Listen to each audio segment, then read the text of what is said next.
Hey guys, it's John Green here, and wait, what do you mean this is already taken? Hey, what's going on, guys? It's Jack Black here, and come on, that can't possibly be taken too. Hey guys, what's going on? It's Jake Blue, and welcome back to another episode of Course Crash Literature. Today we're going to be delving into an American classic, one of the greatest plays ever written, which still affects politics and religion almost 60 years after it was published. With its deep roots in the use of accusations and the necessity for division between church and state. Of course, the play I'm referring to is Arthur Miller's The Crucible, a work originally intended to combat the increasingly concerning use of accusations to promote personal gain during the mid-19th century. However, while the play was originally meant to address Joseph McCarthy and the way he played with Americans' fears of spreading communism, it has since been used as an interpretation of all sorts of different political issues, even ones as recent as the current presidential administration. As American novelist Martha Gellhorn put it, Joseph McCarthy, the junior senator from Wisconsin, ruled America like Devil King for 4 years. And indeed he did. With every further accusation, McCarthy and his allies only gained more power over the lives of Americans and over U.S. legislation.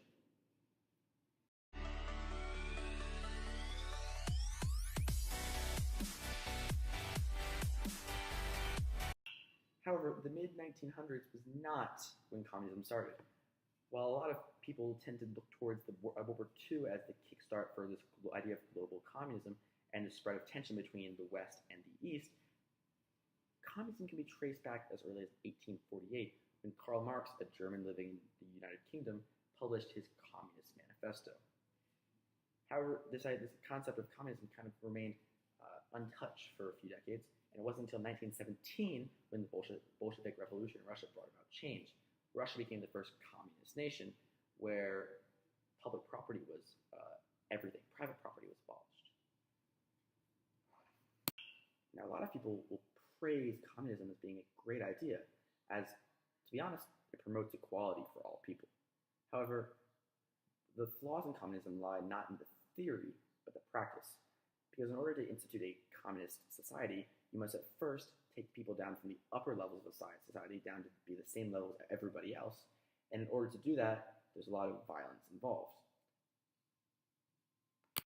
This was particularly the case in Russia, as both in the 1910s and later on in the 1940s and 50s, they were recovering from a drastic war in which they lost a lot of people. And so they're trying to rebuild and rebrand themselves as a powerhouse. So in order to do this, however, they needed to make sure that everybody was cooperating, which means that anybody who was not in favor of Russian ideologies was essentially silenced. This took the form of lots of violence, which also was a lot of death, to be honest, and a lot of excommunication or banishment. It really was these practices employed by the Russians in order to implement communism and to kind of gain their power that put communism at odds with capitalism in the West, because the Americans, the people who have been widely known for their love of freedom throughout history, did not like the idea of their freedom they fought so hard for to be impeded on by the government, hoping to level things out for everybody. This especially mattered because America was a nation where everybody believed themselves to be self-made, and so therefore they didn't see why they would need to give up what they had in order to help others. So now that we understand the early history of communism as well as what puts it at odds with the West, we can really start to look at why did McCarthy do what he did? And why was it effective? Well, let's be honest. America and the whole world were just recovering from a massive war in the 1940s that killed millions of people. And everybody was scared that something would happen again. This was especially the case because nuclear weapons had just been introduced, and everybody knew that Russia would soon be capable of having their own nuclear weapons. So McCarthy played on these fears of spreading communism and in turn spreading Russian influence across the US to effectively gain his own power. What he would do is he would accuse famous people, politicians, celebrities, pretty much anybody who said anything at odds with his personal beliefs, of being communist, which in turn would ruin their careers, ruin their lives, and sometimes end their lives. This is because the general public, who were so scared of the spread of communism, would start to send death threats, they would stop listening to, say, celebrities' music or watching movies that communist celebrities were in. Additionally, it brought a quick end to the terms for a lot of politicians who were labeled communist, as they were no longer reelected by the people who took McCarthy's word for truth and no longer wanted a communist supporting them. Now, this is where it starts to get really interesting. Arthur Miller's parents were Polish immigrants in the U.S., and so being from Eastern Europe, Miller was constantly under scrutiny for being communist. In the 1950s, he wrote a few works that, say, McCarthy didn't like. And he was actually one of those celebrities listed as being communist. And therefore, a lot of his later works ended up being kind of marred with this idea that, oh, he supported Stalin and Lenin, he supported all these things that were happening in Russia. And that's really what he was trying to address with the Crucible. He even writes in his prose about that same idea. He writes, "In America, any man who is not reactionary in his views is open to the charge of alliance with the Red Hell. Political opposition thereby is given an inhumane overlay, which then justifies the abrogation of all normally applied customs of civilized intercourse. A political policy is equated with moral right, and opposition to it with diabolical malevolence. Once such an equation is effectively made, society becomes a congery of plots and counterplots, and the main world government changes from that of the arbiter to that of the scourge of God." Now, this is one of those rare and beautiful times in literature where an author writes exactly what they're saying and doesn't just hide it in subtext. By saying that any American with reactionary views is accused of alliance with the Red Hell, he is saying that pretty much if you believe things that society disagrees with, you're automatically being condemned to this hellish time, as you are no longer able to do the basic things in society because you're labeled as a communist. Additionally, by discussing how political opposition thereby is given an inhumane overlay, which then justifies the abrogation of all normally applied customs of civilized intercourse, he talks about how essentially if you just speak out against somebody, then you're immediately attacked for your views, and you can't even have a normal conversation without it being turned to your communist beliefs. So really, how does this relate back to the play? Well, if you've read Arthur Miller's Crucible, then you realize that the whole play is based on accusations. It's all based on the accusations of the girls who early in the story go out and dance in the forest and drink charms to kill people who they don't like. Later on, these same girls use these accusations in court to get anybody who stands in the way of them and their dreams or their power or whatever it is that each girl wants.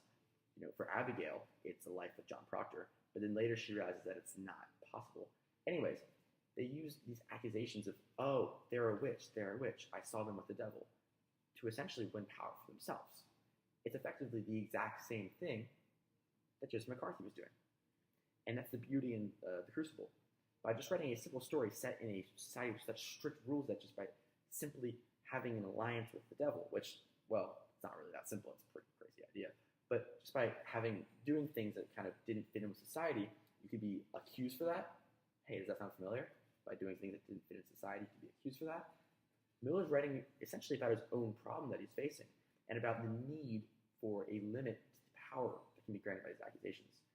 We see in The Crucible that there is literally zero evidence for why these people might be witches or might be allied with the devil, which, once again, is the same thing in Joseph McCarthy's era. Because McCarthy never had any evidence for why, he never had any really strong evidence, any real evidence for why these people might be communists. He just simply stated, they said something that was anti-America or was anti-freedom or anti-democracy or anti-me. Therefore, they must be communist.